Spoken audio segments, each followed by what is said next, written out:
अगर भाजपा इस गलत फहमी में है कि वो कश्मीर से भी काफ़ी सीट्स निकालेगी और उसके लिए वो कार्यरत भी है, कर रही है, तो वो खुशफहमी उनको मुबारक।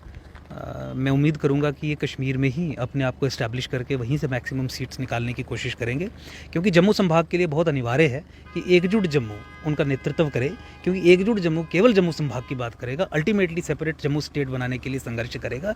तो भाजपा ले अपनी सीट्स वहाँ से, कश्मीर से 30 ले, 35 ले, वहाँ 47 हैं, 47 में से 45 ले कश्मीर से, वहाँ से अपना मुख्यमंत्री बना दे, क्योंकि यहाँ से 43 से 43 भी अगर आ जाएंगी तो भी तो मुख्यमंत्री नहीं बनेगा ना। नमस्कार सभी को, राम राम। आप लोग जेके मीडिया देख रहे हैं। डिलिमिटेशन कमीशन के ऊपर आप लोग सुन रहे हैं अलग अलग पॉलिटिकल पार्टीज़ का क्या कहना है, जहां पर Kashmir based political parties Sajad Lone को छोड़कर ये कह रही हैं कि वो 1 जनवरी से कश्मीर में प्रदर्शन करेंगी इस डिलिमिटेशन का जो प्रपोजल है उसके ऊपर। और सजाद लोन जी का ये कहना है कि जो एक बारी प्रपोजल आ गया उसके ऊपर कुछ नहीं हो सकता, इसलिए कश्मीर के जो नेता हैं, खास करके उमर अब्दुल्ला और महबूबा मुफ्ती, वो सिर्फ अपने पॉलिटिकल एजेंडे के लिए ये काम कर रहे हैं। और बीजेपी का कहना है कि अभी तो ये सिर्फ 6 सीटें ही बढ़ी हैं, जब भाजपा का चीफ मिनिस्टर बनेगा तो कश्मीर के नेता जो हैं आईसीयू में भर्ती हो जाएंगे। ये सब बातें आपने सुनी। आज हम बात करने के लिए आए हैं एडवोकेट अंकुर शर्मा जी के पास, जो कि एकजुट जम्मू के प्रधान हैं। उनसे हम जानेंगे कि एकजुट जम्मू का क्या कहना है। अंकुर जी, आपका बहुत बहुत स्वागत है। अलग अलग पॉलिटिकल पार्टीज़ अपने अपने वक्तव्य दे रहे हैं, आपका क्या कहना है डिलिमिटेशन कमीशन का जो ये प्रपोजल है, 6 सीटें जम्मू को और 1 सीट कश्मीर को? देखिए, जम्मू के साथ बहुत बड़ा अन्याय हुआ है। आप डिलिमिटेशन देखें तो वो 90 सीट्स की थी, 90 में से 43 जम्मू को दी गई हैं और 47 कश्मीर को दी गई हैं। और ये हुआ इसीलिए है कि 2011 के सेंसस को आधार बनाया गया। डिलिमिटेशन एक्ट 2002 में और भी पैरामीटर्स होते हैं, वो पैरामीटर्स भी जम्मू के फेवर में थे।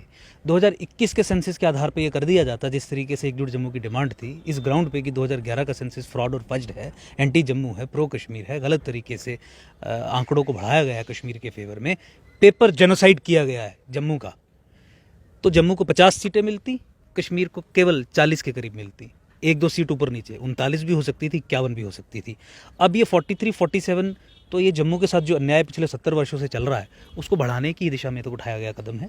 और हमने तो शुरू में कहा था, और आप आज देखें कि 90 सीट असेंबली है। देखिए, 7 सीटों पर चुनाव नहीं होना है। डिलिमिटेशन 7 सीट्स की नहीं हुई, 7 कंस्टिट्यूंसी असेंबलीज़ की नहीं हुई, वो 90 कंस्टिट्यूंसी असेंबलीज़ की हुई, और उसमें से आपको 47 मिली, 43 मिली।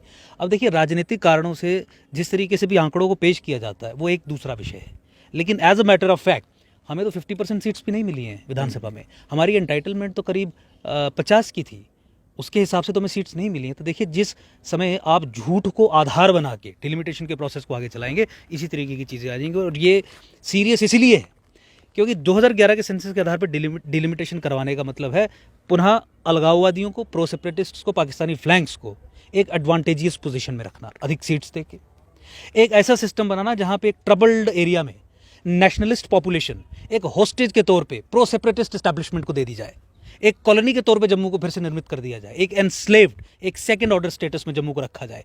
इसी नीति के बदलाव के लिए ही तो मैंडेट आया था 2014 में और उसके बाद, और इसी नीति में बदलाव आया। इसीलिए तो 2019 के बाद, जिस समय 370 और 35 की एब्रोगेशन की गई थी, ये डिमांड आई थी जम्मू संभाग से कि आप नए सेंसस के आधार पे ही डिलिमिटेशन करवा के नया चुनाव करवाएंगे, ताकि उससे ही सत्ता का केंद्रीकरण जो है वो राष्ट्रवादी समाज के हाथ में आएगा। वो देश हित में भी है, राष्ट्रीय हित में भी है। ना करवाना मुझे लगता है कि देश की सुरक्षा, एकता, अखंडता, सब चीज़ों से खिलवाड़ करने वाली बात है, क्योंकि आप पाकिस्तानी फ्लैंक्स और पाकिस्तानी एजेंट्स को, उनके पेरोल पे काम करने वाले लोगों को, जितनी भी कश्मीर बेस्ड पॉलिटिकल पार्टीज हैं, यू एम्पावर देम। आप उन्हें ऐसी पोजीशन में रखते हैं जहां पे वो हमारे डेमोक्रेटिक इंस्टीट्यूशंस पे, चाहे वो विधानसभा हो या फिर ब्यूरोक्रेटिक सेटअप हो, उसमें अंदर से कब्जा करके, उसे सबवर्ट करके देश को तोड़ने का, देश में अलगाववाद की भावना को बढ़ाने का और देश की एकता और अखंडता को जेपरडाइज करने का कार्य करते हैं। आई डोंट थिंक कि ऐसी पॉलिसी किसी भी रियासत की, किसी भी स्टेट की, किसी भी नेशन की हो सकती है जहां पे वो अलगाववादियों को मजबूत कर और राष्ट्रवादियों को डिस्क्रिमिनेट करे या राष्ट्रवादियों को कमजोर करे। अंकुर जी, जो 6 सीटों के लिए भाजपा एक बार फिर से डोल नगाड़े बजा रही है कि भाई 6 सीटें हमने ली हैं, हालांकि अभी भी हमारा, जैसे आपने कहा कि पूरी तरह से हम जो है इक्वल नहीं है, अभी भी बीजेपी जो इस चीज़ का नगाड़े बजा रही है कि भाई हमने 6 सीटें दिलवा के जो एक बात की थी वो पूरी की है। देखिए, ये तो मैंने पहले ही कहा कि जिस तरीके से डेटा को प्रेजेंट करने वाली है बात है अपने राजनीतिक कारणों से, as a matter of fact तो हम डिसएडवांटेजेस पोजीशन में हैं ही। आप ये कहिए कि हमें 50 सीट्स मिलनी थी, आप 7 को मत गिनिए, आपको 90 को गिनना है। विधानसभा चुनाव 90 सीट्स पे होंगे, 7 सीटों पे नहीं होंगे। हमारी एंटाइटलमेंट जहाँ 50 की बनती है वहाँ हमें 43 मिली हैं। अन्याय वो है। जम्मू के साथ बराबरी या जम्मू के साथ न्याय करने की सोच से अगर डिलिमिटेशन प्रोसेस को शुरू किया गया होता तो 2021 के सेंसस को आधार बनाया गया होता। तो ये कहना कि 7 में से 6 सीट्स आपको दी हैं, मुझे लगता है कि सेलेक्टिवली डेटा को प्रेजेंट करके बेवकूफ़ बनाने वाली बात है। इससे अधिक और कुछ नहीं है। ये डिलिमिटेशन जम्मू संभाग के लोगों को कतई मंजूर नहीं है, क्योंकि ये डिलिमिटेशन प्रोसेस अगले 15 वर्ष के लिए फिर से पुनः जम्मू को कश्मीर का गुलाम बना देगी। सर, कश्मीर ये कह रहा है कि ये जो डिलिमिटेशन प्रपोजल है ये सही नहीं है और इसमें हमें अधिकार नहीं मिले। कश्मीर ये कह रहा है कि हमारे अधिकार छीन लिए गए हैं, जिन्हें हर बार जो है ज़्यादा फंड्स, हर चीज़ों में ज़्यादा चीज़ें मिलने का हमेशा से ही रहता था। लेकिन इस बार 6 सीटें अगर जम्मू को मिली है, कश्मीर कह रहा है कि हमारे खिलाफ जो है प्रदर्शन करेंगे, जम्मू के खिलाफ ये प्रदर्शन होगा। देखिए, आपने देखा कि कश्मीरी लीडरशिप सारी जम्मू के खिलाफ खड़ी हो गई। थोड़ा सा भी कुछ अधिक जम्मू को मिला किसी भी तरीके से, डेटा को किसी भी तरीके से प्रेजेंट, ओवरऑल तो हम डिसएडवांटेजेस पोजीशन में। लेकिन अगर रत्ती भर भी बेनिफिट जम्मू को होने लगे तो Kashmiri leadership is up in arms against Jammu region. मुझे बताइए, इस परिस्थिति में इससे बड़ा सबूत आपको क्या चाहिए इस बात पे विश्वास करने के लिए कि जब तक जम्मू को सेपरेट स्टेट नहीं बनाया जाएगा तब तक जम्मू की पॉलिटिकल एम्पावरमेंट और जम्मू के साथ न्याय नहीं हो सकता। यही डिमांड अल्टीमेटली, अंतोगत्वा तो यही हमारी डिमांड है। अब तो अपने कृत्यों से, अपने कामों से, अपनी पोजिशनिंग से ये साबित कर रहे हैं कि ये एंटी जम्मू है, ये जम्मू के लोगों को हिट करते हैं, जम्मू की पॉलिटिकल एम्पावरमेंट नहीं देखना चाहते। अगर ये वैसे ही सेक्युलर और एक होलिस्टिक अप्रोच रखने वाले लोग हैं जैसा ये क्लेम करते हैं, तो इन्हें तो जम्मू कश्मीर की बात करनी चाहिए। आज वही लोग जो मुख्यमंत्री बनते हैं, पूरी रियासत पर राज करते हैं, वो केवल कश्मीर की बात कर रहे हैं, जम्मू के खिलाफ बयान दे रहे हैं, जम्मू की पॉलिटिकल एम्पावरमेंट ना हो पाए उसके लिए कार्यरत हैं। तो ये उनकी हेट्रेड और एक दिमाग में घुसा हुआ बायस अगेंस्ट जम्मू वो रिप्रेजेंट होता है। और इस सिचुएशन, जो इवॉल्विंग सिचुएशन है, इसके बाद किसी को भी कोई शक नहीं होना चाहिए कि इन लोगों के चीफ मिनिस्टरशिप में जम्मू का कोई भी सेल्फ रिस्पेक्टिंग इंडिविजुअल ज़्यादा देर तक रह नहीं सकता इनके अंदर। तो जम्मू को सेपरेट करना और कश्मीर को 2 यूनियन टेरिटरीज में डिवाइड करना, ये एकमात्र सोल्यूशन है जो अल्टीमेटली हमने कहा। 2021 के सेंसस पर डिलिमिटेशन करवाइए, वो तो इमीडिएट चैलेंज को एड्रेस करने के लिए हमने पोजीशन ली थी। लेकिन अल्टीमेटली जब तक आप जम्मू को सेपरेट नहीं करेंगे, I don't think you can have a solution. और अब आप दूसरी तरीके से देखिए, आधिकारिक पोजीशन भाजपा की भी यही है कि 2011 का सेंसस फ्रॉड है, फर्ज है। और अब ये भी यही ग्राउंड ले रहे हैं अपनी ऑब्जेक्शंस फाइल करने में कि 2011 के सेंसस के आधार से हमारी 15 लाख पॉपुलेशन ज़्यादा, आपने हमारी सीट्स कैसे कम की जिस प्रोपोर्शन में बढ़नी चाहिए थी। आई डोंट नो कि ये किस तरीके से इस प्रेशर को हैंडल करेंगे, किस तरीके से इन ऑब्जेक्शंस को हैंडल करेंगे। They have an argument. और अब ये पहला ड्राफ्ट है। मुझे शक ये है कि कहीं भाजपा प्रेशर में आके फिर कोई इसके ऊपर अपने पीछे पैर खींचने की कोशिश ना करे और अल्टीमेटली जो थोड़ा बहुत भी बेनिफिट होने की बात हुई है उसको भी वो करे। That will be a different situation. लेकिन मोस्ट इम्पॉर्टेंटली ये डिलिमिटेशन के इन आंकड़ों के आधार पे चुनाव नहीं होने चाहिए। जब तक जम्मू को यहाँ 50 सीट्स नहीं मिलती या जब तक जम्मू अलग स्टेट नहीं होता, तब तक कोई भी पॉलिटिकल प्रोसेस जम्मू कश्मीर में शुरू नहीं होना चाहिए। अच्छा सर, ये जो डिलिमिटेशन का एक प्रपोजल है, जिस प्रपोजल के ऊपर भाजपा अब बड़ी बड़ी शेखियाँ ये मार रही है कि अब हम जो है अपना चीफ मिनिस्टर जल्दी ही बना के दिखाएंगे और जो कश्मीर के नेताओं के पेट में दर्द होनी शुरू हो गई है, अगर हमारा चीफ मिनिस्टर बनेगा तो ये सब आईसीयू में भर्ती हो जाएंगे।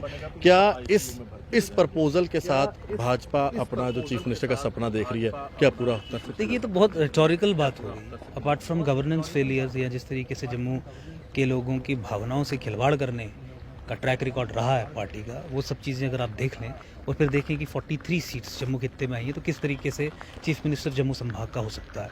अगर भाजपा इस गलत फहमी में है कि वो कश्मीर से भी काफ़ी सीट्स निकालेगी और उसके लिए वो कार्यरत भी है, कर रही है, तो वो खुशफहमी उनको मुबारक। मैं उम्मीद करूंगा कि ये कश्मीर में ही अपने आप को इस्टेब्लिश करके वहीं से मैक्सिमम सीट्स निकालने की कोशिश करेंगे, क्योंकि जम्मू संभाग के लिए बहुत अनिवार्य है कि एकजुट जम्मू उनका नेतृत्व करे, क्योंकि एकजुट जम्मू केवल जम्मू संभाग की बात करेगा, अल्टीमेटली सेपरेट जम्मू स्टेट बनाने के लिए संघर्ष करेगा। तो भाजपा ले अपनी सीट्स वहाँ से, कश्मीर से 30 ले, 35 ले, वहाँ 47 हैं, 47 में से 45 ले कश्मीर से, वहाँ से अपना मुख्यमंत्री बना दे, क्योंकि यहाँ से 43 से 43 भी अगर आ जाएंगी तो भी तो मुख्यमंत्री नहीं बनेगा ना। तो मेरी पूरी शुभकामनाएं हैं, they should get 45 seats from Kashmir, we will have no problem. लेकिन जहाँ तक जम्मू के इंटरेस्ट्स की बात है उन्हें कॉम्प्रोमाइज़ किया गया है। जहाँ तक जम्मू संभाग की पॉलिटिकल एम्पावरमेंट की बात है, इफ़ेक्टिव स्टेप्स लिए गए हैं कि जम्मू पॉलिटिकली डिसएम्पावर्ड रहे। इसलिए मैं जम्मू संभाग के लोगों से भी ये निवेदन करूंगा कि एक लोकल इंडिजिनस आइडियोलॉजिकल ऑप्शन जैसे एकजुट जम्मू है, जो ना दिल्ली से आदेश ले ना कश्मीर की बात करे, केवल जम्मू संभाग के इंटरेस्ट्स की बात करे, जम्मू की पॉलिटिकल एम्पावरमेंट की बात करे, उसे मजबूत करके विधानसभा में भेजिए। मुझे लगता है कि जम्मू की लिबरेशन का मार्ग प्रशस्त होगा। बिल्कुल हमारे साथ बातचीत कर रहे थे एडवोकेट अंकुर शर्मा जी, और उन्होंने साफ कर दिया है कि डिलिमिटेशन के अंदर उन्हें 50 सीटें चाहिए, तभी जाकर जम्मू की बात हो सकती है। और उन्होंने साथ ही में ये कहा है कि एकजुट जम्मू ही एकमात्र ऐसी पार्टी है जो जम्मू की बात करती है बिना दिल्ली से आदेश लिए हुए। इसीलिए लोगों को ये सोचना चाहिए कि कौन सी पार्टी जम्मू की बात करती है। और सेपरेट स्टेट की एक बार फिर से बात की है एडवोकेट अंकुर शर्मा जी ने। अपनी राय रखें और वीडियो को शेयर ज़रूर करें। धन्यवाद। राम राम।